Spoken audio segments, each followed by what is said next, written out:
Bonjour et bienvenue dans ce nouvel épisode d'Entrepreneur Café. Aujourd'hui, j'ai le grand plaisir de recevoir Cyril Cabara, fondateur et PDG de Shark Robotics.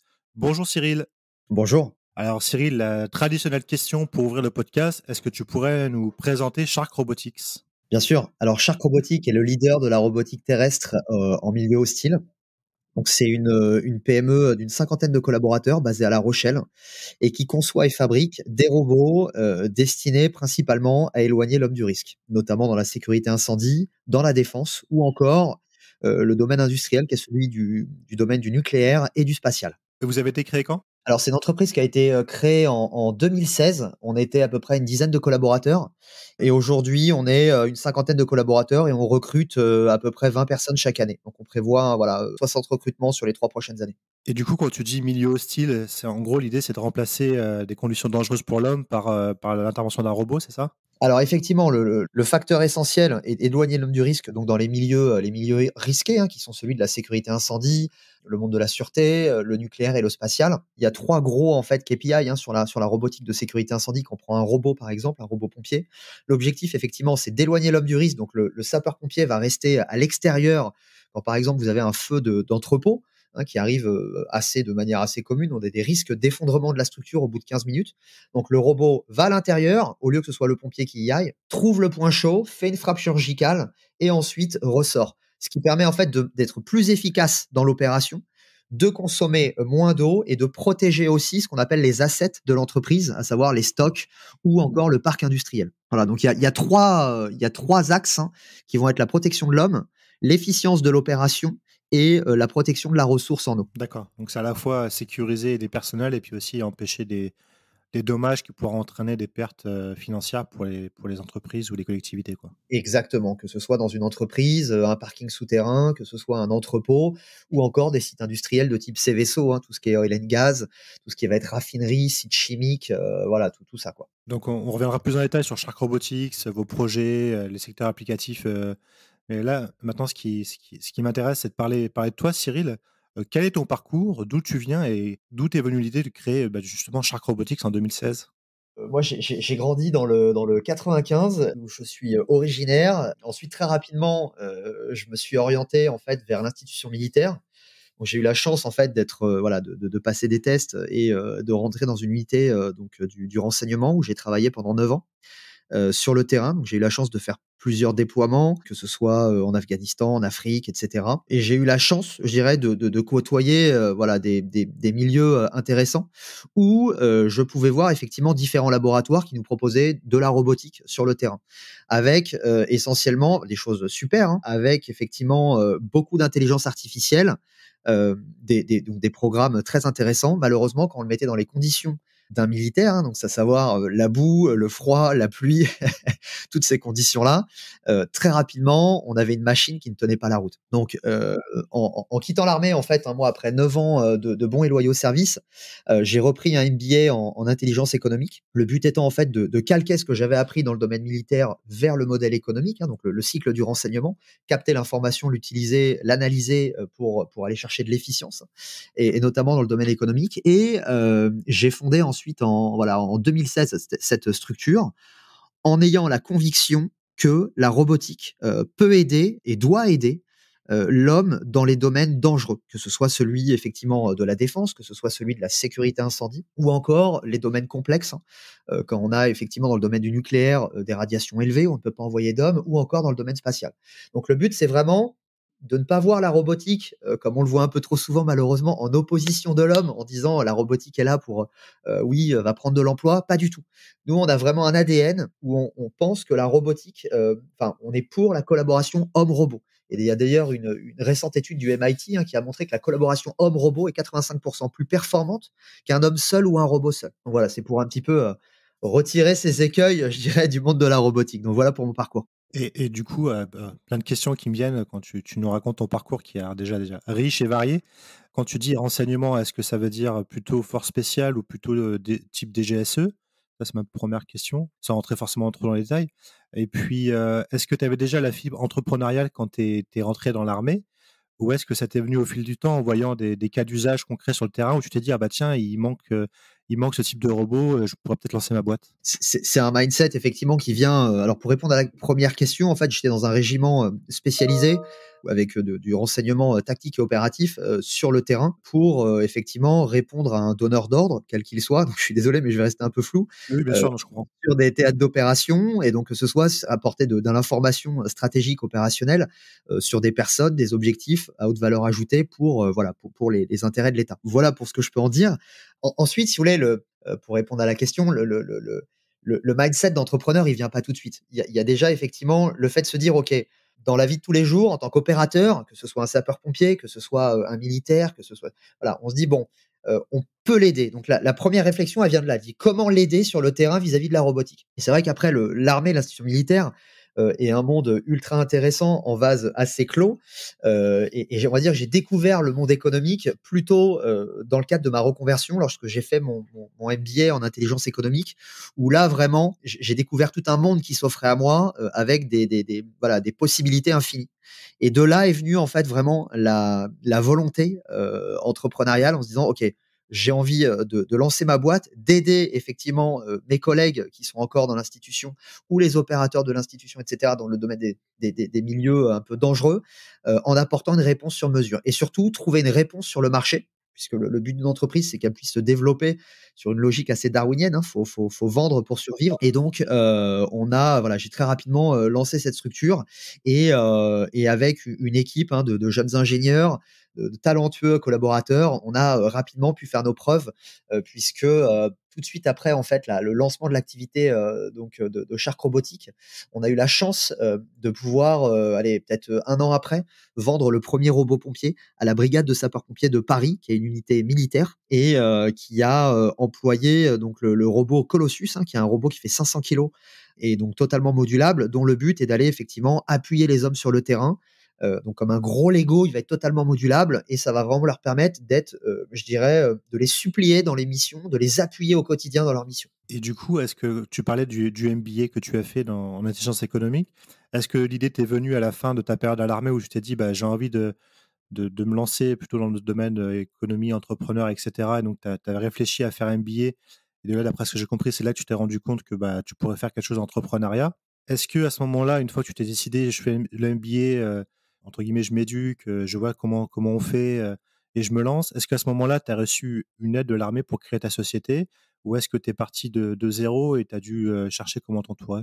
Alors, en fait, c'est une démarche step by step. C'est-à-dire que déjà, effectivement, l'armée, enfin, j'ai eu la chance que l'institution militaire me finance mon MBA. Donc déjà, ça, c'est une première chose qui est géniale, hein, qui est vraiment une passerelle aujourd'hui mise en place par le pôle défense mobilité, qui est un peu le pôle emploi des militaires et qui aide effectivement les militaires à, voilà, comme moi, qui avait fait 9 ans d'armée, à, je dirais, changer de mindset et transférer ses capacités qu'on a acquises sans forcément s'en rendre compte durant tout ce passage vers effectivement un modèle quel qu'il soit dans le civil professionnel. Donc d'abord, l'armée effectivement m'a financé ce MBA. Ensuite, ça m'a permis d'apprendre effectivement le monde économique, déjà avant le monde de l'entreprise, le monde économique, savoir comment effectivement il fonctionne, quels sont les rouages, comment aller chercher de l'information pour gagner des marchés, c'est ce que j'ai appris. Et ensuite, à la fin effectivement de mon cursus en MBA, bon, très souvent, on a le choix de se dire, OK, je vais bosser pour un cabinet pour aller faire de l'intelligence économique sur des cabinets, ce qu'on appelle de renseignement économique, hein, pour des grands groupes, etc. Ou finalement, je me dis, bah allez, je me limite pas. Je mets pas de plafond de verre au-dessus de ma tête. C'est plus risqué, mais je choisis l'aventure entrepreneuriale. Et c'est ce qui me motivait. J'avais envie de dire, OK, me tester, me challenger et retrouver aussi des logiques et des valeurs qui m'ont particulièrement touché, auxquels je suis sensible dans le cadre de mon passage à l'armée, qui sont celui de dire, OK, on crée quelque chose avec un petit groupe d'hommes, on a des valeurs qui s'appellent la cohésion et on essaie ensemble d'aller loin. Et c'est ce que j'ai monté avec Shark Robotique, avec les collaborateurs, où aujourd'hui je leur dis, voilà, enfin, et depuis 2016, hein, il y en a qui sont encore ici effectivement depuis 2016, leur dire, c'est votre entreprise également et c'est votre projet. Et donc, c'est vraiment créer une aventure commune, collégiale, pour voir aussi l'accomplissement en disant, OK, ces robots-là aujourd'hui servent sur le terrain.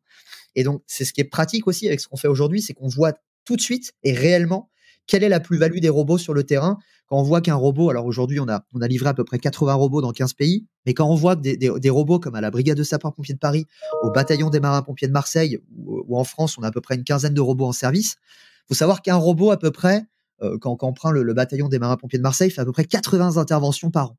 Donc il suffit de parler aux sapeurs-pompiers et les gars tout de suite vont dire, ok, bah concrètement, voilà à quoi il sert. Ouais, il a permis effectivement d'éviter de prendre trop de risques lors de cette opération. Et ça crée du lien et ça donne un sens à ce qu'on fait. Et c'est ce qui est important aujourd'hui. Et c'est comme ça qu'on a pu fédérer une équipe qui dit, OK, bien évidemment, on travaille pour l'argent, on travaille pour survivre, mais aussi on a un sens profond dans ce qu'on va faire. Et moi, c'est ce qui m'animait.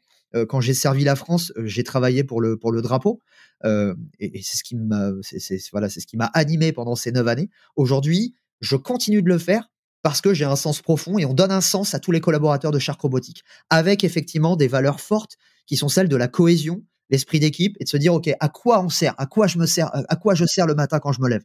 Et ça, c'est vraiment important. Non, mais je trouve ça un très beau message de se dire, bah, tu as servi ton pays, sous le drapeau comme on dit et maintenant tu le fais d'une autre manière, via l'industrie française qui en a bien besoin donc je trouve que c'est toujours bien d'avoir des gens comme toi qui ont côté patriote, très positif donc ça c'est vraiment top. Il y a une question que je me posais, c'est une fois que tu as eu la décision de te lancer dans l'entrepreneuriat, de créer Sharp Robotics, tu avais forcément, comme tu disais, les cas d'usage que tu as vus sur le terrain, donc tu avais une idée assez précise de ce que tu voulais faire. Mais comment tu as fait pour dessiner, designer et créer les premiers robots? Est-ce que tout de suite, tu t'es entouré d'ingénieurs? Tu es parti voir, par exemple, les sapeurs-pompiers de Paris pour comprendre leurs besoins et co-créer avec eux? Comment ça s'est passé pour les premiers robots? Alors effectivement, l'idée était de s'entourer, d'ingénieurs, talentueux, parce que moi c'est pas mon cas, je suis pas dessinateur ou concepteur, je suis pas celui qui a designé le Colossus, pas du tout. Par contre, on a un bureau d'études solide avec de jeunes talents qui sortent de nos écoles et c'est ce que, voilà, j'ai expliqué à quelqu'un, très récemment. En France, on n'a pas à rougir, de la qualité de nos ingés qui sont exceptionnels. Voilà, on peut souvent, envier ce qui se passe outre-Atlantique, chez les Américains, les Israéliens ou quoi. On n'a vraiment pas à rougir. On a des super ingés qui sortent de nos écoles, qui sont très rapidement opérationnels. Et donc, ce qu'on a fait, enfin, l'idée, c'était quoi? C'était mettre des ingénieurs autour de la table, aller récupérer des opérateurs de la brigade de sapeurs-pompiers de Paris. Moi, je suis pas sapeur-pompier, hein, j'étais dans un autre domaine. Et leur dire, c'est OK, on vous met tous ensemble autour de la table et on va créer ce qu'on appelle une boucle d'ingénierie réactive. Donc, c'est-à-dire les opérateurs de la BSPP, on va commencer à faire une ébauche avec les opérateurs, avec nos ingénieurs, à dire voilà, bah, ça devrait ressembler à ça. Eux, ils vont nous dire OK, le robot doit faire ceci, ceci, cela, il doit être capable de faire ça. Ça va donner une première ébauche. Et en fonction de l'avancement du design et de la conception du robot, le fait de travailler en boucle très courte va permettre effectivement d'avoir tout le savoir, toute l'expertise, toute l'expérience des opérateurs de la brigade de sapeurs-pompiers de Paris. Et ce qui a permis, in fine, d'avoir un robot qui soit tout de suite TRL7 qu'on puisse projeter sur le terrain. Pourquoi? Parce que on n'est pas sur une approche scientifique, je dirais très laborantine, où on se dit OK, on a un concept flou. Le fait d'avoir ce lien avec le terrain très fort permet déjà d'aller d'un TRL, donc c'est le Technology Readiness Level, c'est ce qui permet en fait d'avoir une approche conceptuelle dans de définition scientifique de développement, qui va donc de TRL 0 jusqu'à TRL 9. Et bien le fait d'avoir des opérateurs avec nous autour de la table permet de monter très rapidement en TRL et de dire OK, in fine, au bout de 6 mois, on a déjà un premier, ce qu'on appelle sample A, sample B, donc un proto qu'on va tester sur le terrain avec eux en situation opérationnelle. Et donc, ce qui permet tout de suite de maturer, d'avoir du retour d'expérience, hein, le rétex, comme on l'appelle dans l'armée, pour pouvoir voilà, modifier la machine, avancer rapidement. Et ce qui a permis aussi, rapidement après, au bout d'un an, la brigade de sapeurs-pompiers de Paris a sorti un appel d'offres, ce qui nous a permis de répondre, de candidater et d'équiper rapidement la BSPP. Et du coup, une autre question qui me vient à l'esprit, c'est comment a été reçu par la BSPP, mais aussi les autres secteurs dont tu parlais, l'oil and gas, le nucléaire, etc., votre idée de robot? Est-ce que ça existait déjà sur le marché ou c'était un concept totalement nouveau pour eux? Est-ce qu'ils étaient un peu circonspects au début ou est-ce qu'ils ont tout de suite embarqué dans l'aventure? Est-ce que tu as une phase comment dire, où tu as dû les convaincre de l'utilité de vos robots ou c'était naturel pour eux? Là-dessus, je dirais que la BSPP, pour le coup, a été assez avant-gardiste parce que, et même la France a été pionnière. Quand on regarde un peu le marché mondial, la France a déployé des robots dès 2017. D'accord. Là où, quand vous regardez, par exemple, aux États-Unis, en termes de robots pompiers, vous en avez que 2 sur le marché qui ont été déployés plus tardivement. Donc, on a une espèce d'avance. ce qui est assez rare, il faut le saluer, c'est bien, française en la matière, où aujourd'hui on a une vingtaine de robots en service, qui tournent en France, on en a bien sûr d'autres à l'étranger, mais la France a été parmi les premiers pays à s'équiper. Pourquoi? Parce qu'effectivement, on a eu des unités qui ont dit, bah, on fait le pari d'aider nos opérateurs sur le terrain avec de la robotique. Et donc, il y aura peut-être de l'échec, ça va peut-être pas marcher, mais on y va et on essaye. Et c'est vrai que nous, on a joué le jeu aussi, hein, puisqu'on l'a fait en fonds propres. Dès le départ, on s'est dit, bah ok, vous donnez votre ETEX, nous on le fait en fonds propres. Par contre, si ça marche, effectivement, vous en achetez un. C'était le pari, c'est-à-dire on prend les risques financiers, vous prenez le risque humain en disant, bah ok, on met des opérateurs de tout autour de la table. L'avantage, c'est que l'acceptation psychologique du produit s'est faite beaucoup plus rapidement, puisque on a des opérateurs sapeurs-pompiers. La BSPP, en fait, c'est une vitrine aujourd'hui dans le monde. Elle est aussi connue que les pompiers de New York, les pompiers aux États-Unis, etc. Donc, c'est une unité militaire qui est exceptionnelle et qui a une avance folle. Ce qui a permis aujourd'hui d'avoir une acceptation psychologique importante lorsque le produit était fini. Après, effectivement, quand le produit a été vendu à la brigade de sapeurs-pompiers, il a fallu ce qu'on appelle évangéliser le terrain. Donc là, on a pris nos petites jambes, un robot et on a fait le tour un peu des SDIS, donc c'est les centres de secours d'incendie et de secours, hein, départementaux, pour aller, je dirais, vendre d'autres robots en France.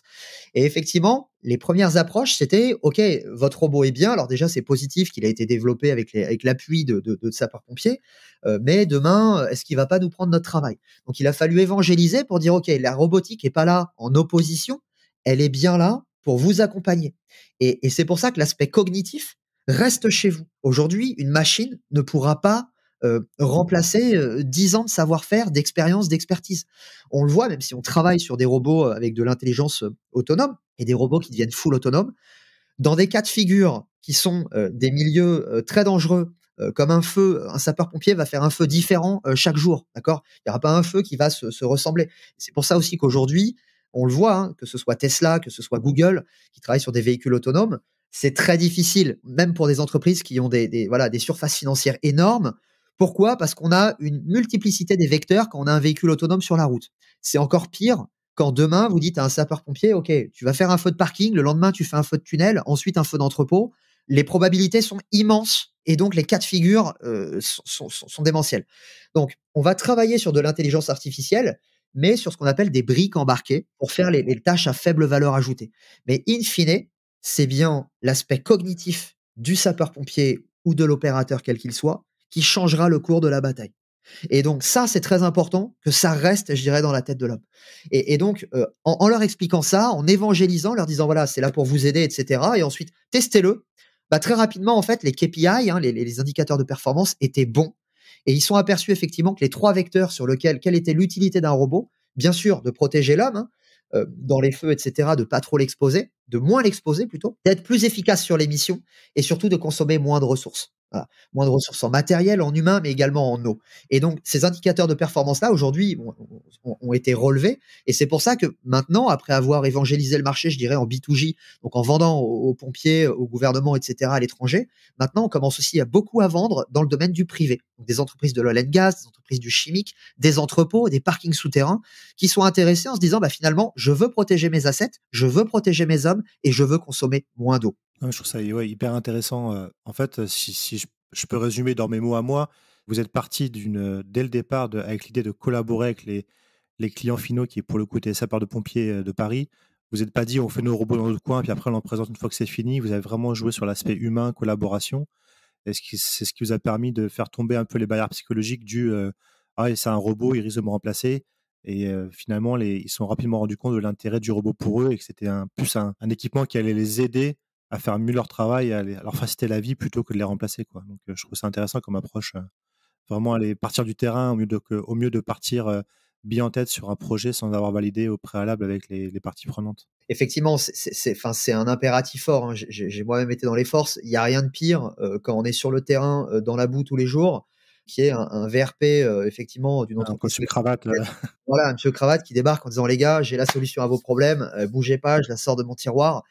Et puis très vite, on s'aperçoit que, étant donné, vu il a pas pris en compte, les retours du terrain ou qu'il a lui-même jamais été sur le terrain, bah, on a des solutions qui sont complètement décorrélées de la réalité du terrain et qui parfois sont soit trop futuristes, soit pas du tout adaptées.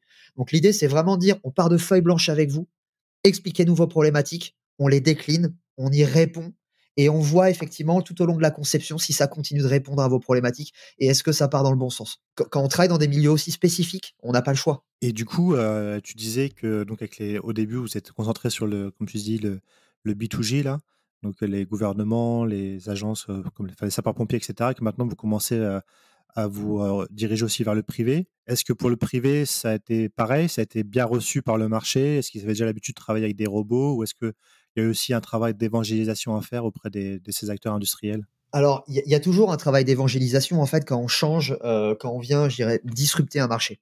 Aujourd'hui, le marché de la sécurité incendie, en fait, j'en parle beaucoup, hein, et moins celui de la défense ou du nucléaire, du spatial, parce que, sur notre chiffre d'affaires, on est une entreprise qui fait à peu près 10 millions d'euros. C'est les 3 quarts, aujourd'hui, dans la sécurité incendie, donc on se spécialise vraiment là-dedans.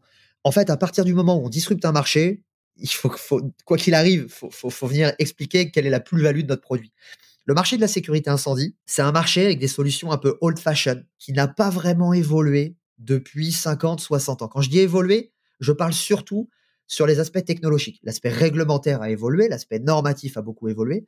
Mais aujourd'hui, quand vous regardez, on utilise toujours des systèmes de type extinction automatique, de type sprinkler, c'est les petites bus que vous voyez au-dessus de vos têtes, dans les parkings, dans les entrepôts, et cetera, et qui, en cas de feu, donc il y a une capsule de mercure qui se pète et vous venez déverser d'importantes quantités d'eau et ça vient noyer, en fait, le bâtiment, d'accord? Aujourd'hui, on est quand même dans un monde où la ressource en eau devient rare et où, je dirais, la protection des assets, la protection des stocks est de plus en plus importante pour les assureurs, mais également pour l'entreprise. Il faut savoir qu'une entreprise qui fait face à un feu, dans 70 des cas, elle ne s'en relève jamais, essentiellement pour des PME. Pourquoi? Parce qu'on s'aperçoit qu'effectivement, entre le litige, la prise en compte du litige, la venue de l'assureur, derrière, les papiers et cetera, bah, bien souvent, malheureusement, l'entreprise n'arrive pas à repartir.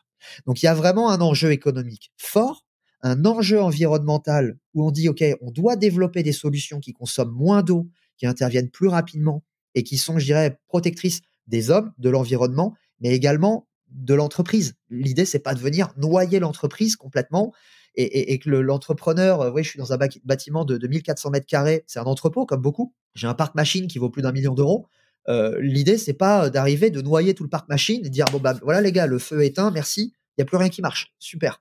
Donc ça, c'est super important de se dire: «OK, comment on apporte des solutions par la robotique demain qui viendront effectivement», alors on dit pas annihiler ces problématiques, mais au moins les limiter au maximum et surtout aider les sapeurs-pompiers au quotidien pour être plus efficaces et qui prennent moins de risques.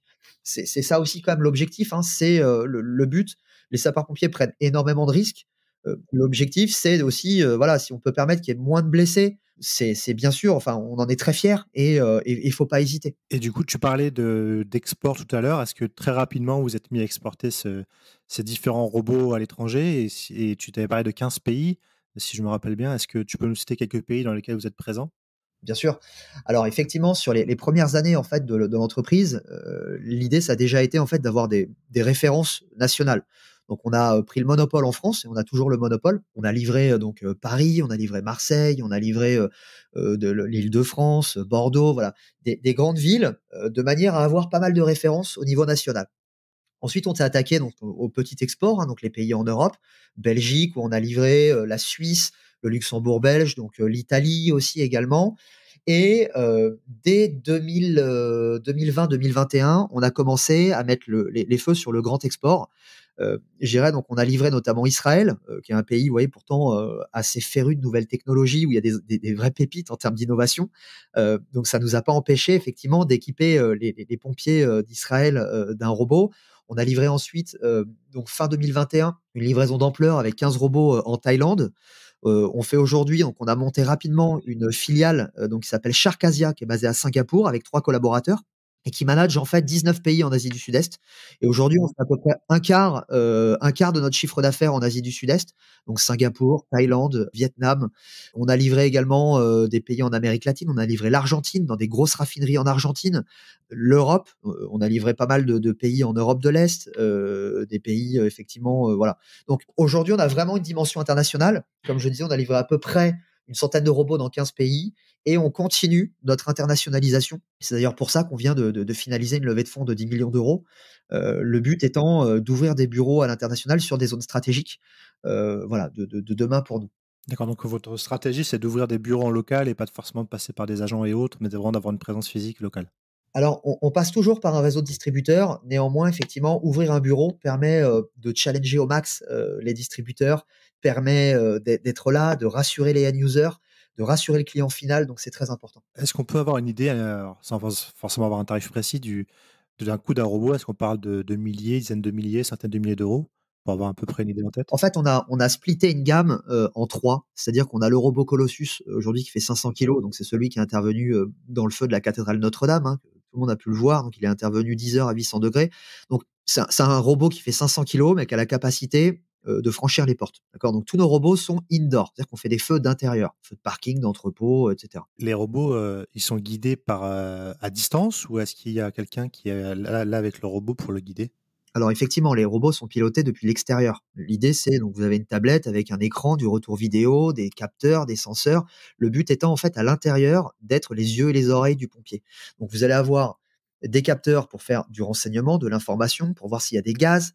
Vous allez avoir des caméras thermiques pour voir effectivement les zones de chaleur, trouver un blessé quand il y a de la fumée, et surtout aller neutraliser rapidement un point chaud. D'accord. Donc effectivement, le but c'est que le robot ce soit un peu soit bardé de caméras, de capteurs, etc. Et on a splitté la gamme en 3 en fonction des use cases. Donc on a le gros robot Colossus qui fait 500 kilos, qui lui effectivement arrive avec un gros pouvoir d'arrêt. On a le Rhino Protect qui est le petit frère qui fait à peu près 180 kilos, un peu plus petit, un peu, donc pareil avec la même modularité, vous avez une douzaine d'options qui se changent et s'enlèvent sans outils. Donc avec les pompiers peuvent changer les outils en fonction de la situation, que ce soit pour éteindre un feu, pour brancarder une victime, avoir un système respiratoire en air. Ça peut être aussi avoir une tourelle pour faire de l'inspection, des relevés de capteurs gaz.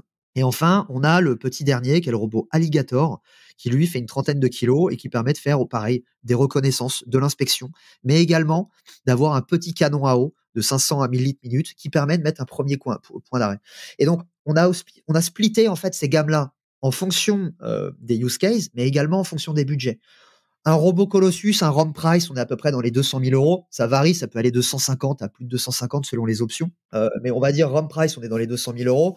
Un Rhino Protect, on va être entre 40 et 70 000 euros. Et un Alligator, on est à peu près dans les moins de 30 000 euros, vous voyez, entre 20 et 30 000 euros. Le but, c'est vraiment de pouvoir couvrir tout le marché et répondre à tous les use cases. Et quid de la formation, à ces robots? Est-ce qu'après il y a une formation assurée ou est-ce que c'est rapide à prendre en main? Ça s'évolue intuitif et rapide. Et ça, c'était une demande des sapeurs-pompiers. Dès la création et le design des robots, c'était formation 2 heures. Voilà. Donc en 2 heures, c'est un peu comme votre iPhone, c'est ultra intuitif.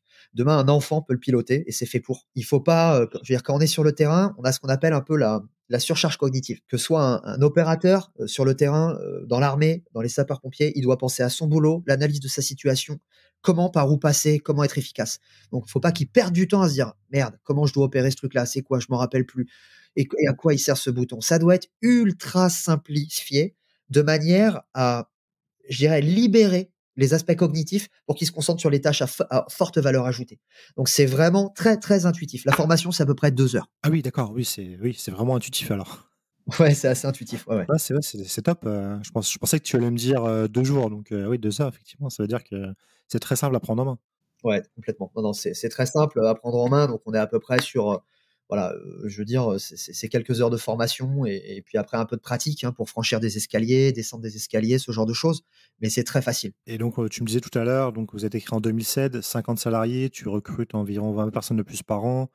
Tu en as déjà vendu 80 robots dans 15 pays, tu viens de faire une levée de fonds, donc ça veut dire que, bah, ça s'accélère, Shark Robotics. Quels sont vos projets du coup à court et moyen terme? Alors en fait, on a 3 axes stratégiques, hein, qui est, le but étant effectivement continuer, je dirais pour garder aujourd'hui, alors on a la chance d'avoir le leadership sur le marché de la sécurité incendie. Donc on est, pourquoi? Parce qu'on a le plus gros track record et on était là parmi les premiers, donc on a une belle avance. On a déposé à peu près une trentaine de brevets depuis ces 6 dernières années. On a d'ailleurs été lauréate de la PME qui a déposé le plus de brevets, en Nouvelle-Aquitaine. Donc, on a effectivement une avance technologique. Néanmoins, le marché va très vite, donc il faut continuer à être innovant, performant, fiabiliser les robots, développer de nouvelles options, qu'elles soient hardware ou software, donc de l'intelligence artificielle, trouver les moyens justement pour faciliter la vie du sapeur-pompier ou l'entreprise pour que le robot fasse un maximum de choses tout seul. Quand ça peut être cartographier un bâtiment, ça peut être trouver une zone de point chaud, la traiter toute seule, avec le canon à eau qui va directement effectivement traiter le point chaud. Pas mal de développement. Donc ça, c'est un aspect stratégique important qui est celui de continuer à garder le leadership technologique. Parce que les choses vont très vite, hein, on le voit dans l'IA, ça va super vite. Ensuite, le deuxième axe, effectivement, c'est l'internationalisation. Donc, on continue, je dirais, à aller à l'étranger, puisqu'aujourd'hui, on a de plus en plus de demandes de l'étranger, notamment du privé et aussi du public. Donc, on doit continuer à se battre vis-à-vis de nos concurrents qui sont américains, qui sont autrichiens, allemands, etc. Et enfin, le troisième outil, puisqu'on est vraiment aussi engagé, je dirais, sur tout ce qui est souveraineté industrielle et souveraineté nationale, c'est continuer aussi la montée de notre outil de production et notamment la montée en valeur par la numérisation de notre outil de production. Donc aujourd'hui, on a de quoi à peu près faire une centaine de robots par an. Et nous, l'idée, c'est pas forcément d'en faire plus ici en local, c'est d'avoir la capacité, par contre, d'avoir une vraie chaîne de valeur numérique, de manière à permettre effectivement de faire ce qu'on appelle des robots custom, des robots prototypes ou des robots spéciaux, notamment dans le domaine du spatial, du nucléaire. Par contre, après, on outsource toute la partie, je dirais, de la chaîne de valeur du montage pour les robots catalogues sur la région notamment du Grand Ouest, parce qu'on est pour le Made in France et c'est quelque chose qui nous est cher. Et du coup, justement, sur ce point de vue Made in France, est-ce que tu trouves qu'il y a suffisamment d'acteurs pour vous permettre de faire cette stratégie d'utiliser l'outsourcing en France? Est-ce que c'est facile de trouver des partenaires pour ça ou c'est là que tu te rends compte qu'il y a quand même un gros sujet sur l'industrie en France? Est-ce que c'est compliqué ou pas? Je dirais pas que c'est compliqué, ça nécessite un travail de sourcing et de qualification qui est obligatoire et qui est normal. Maintenant, je dirais qu'on a un bel écosystème de PME dans différents domaines, dans le domaine de la chaudronnerie, dans le domaine de l'usinage, dans le domaine de la mécano-soudure. On a des vrais savoir-faire avec, un beau parc, de belles PME, de quelques ETI un peu moins, c'est un peu le mal français, mais on a des belles PME capables de nous accompagner, ouais, complètement. Sur toute la région du Grand Ouest, c'est une région assez riche, qui va de la Vendée, qui va, effectivement jusqu'au sud-ouest. Même en Bretagne, il y a effectivement de très, très belles PME, sous-traitantes, pour tous ces métiers-là. Cyril, on arrive au terme de l'entretien. La dernière question qu'on pose dans le podcast Entrepreneur Café aux entrepreneurs avec qui on discute, si tu avais un conseil à donner à quelqu'un qui aimerait se lancer, comme toi tu as pu le faire, mais qui ne sait pas forcément comment s'y prendre, quel serait ce conseil ou un piège à éviter? Alors je dirais que le conseil en la matière, en fait, c'est de rien lâcher. C'est-à-dire que, il y aura des pièges. Ça fait partie du jeu que de se vautrer, en fait, et on n'apprend jamais mieux que quand on échoue.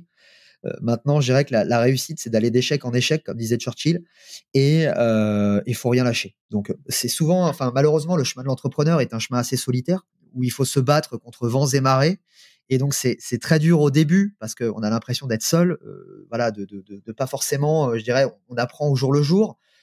Alors maintenant, il y a pas mal de choses, effectivement, qui permettent d'être mieux accompagnés, que ce soit des pépinières, que ce soit effectivement tout ce qui est incubateur de start-up. Il y a beaucoup de choses. Donc, il faut s'entourer très rapidement de gens de confiance, loyaux, qui vont permettre effectivement d'avoir une épaule. Et ça, ça a été vraiment important pour moi depuis ma sortie de l'armée, où j'avais l'habitude effectivement de travailler, je dirais, dans un mindset ultra cohésion, esprit d'équipe. On avance vite et ensemble. Donc, s'entourer de gens de confiance, ça, c'est vraiment important. Et je dirais ne rien lâcher quoi qu'il arrive. C'est parce qu'il va y avoir des gamelles, il va y avoir des difficultés. C'est jamais tout rose, loin de là. Il y a des hauts et des bas, et il y a beaucoup d'échecs. Et c'est ce qui permet. Aujourd'hui, le métier de dirigeant, c'est régler des problématiques et régler des problèmes. Voilà. Et plus on en règle, plus on réussit à aller vite et réussir le challenge. Donc, faut jamais perdre de vue, je dirais, ses objectifs, ses rêves, continuer de rêver, mais surtout ne rien lâcher et ne rien lâcher. Voilà, tout simplement. Je trouve que c'est un très beau message. La persévérance, c'est la clé, donc dans la vie en général et dans l'entrepreneuriat en particulier. Donc, merci beaucoup, Cyril. Je vous souhaite plein de succès pour Shark Robotics dans les prochaines semaines et prochains mois. Merci beaucoup.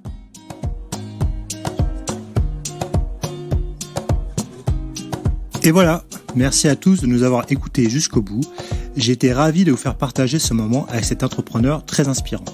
N'hésitez pas à nous soutenir et laisser vos commentaires sur nos réseaux sociaux LinkedIn, Twitter et Instagram, ou bien encore nous laisser 5 étoiles et un avis sur Apple Podcast. Nous vous donnons rendez-vous jeudi prochain pour le prochain épisode de nos podcasts. À jeudi!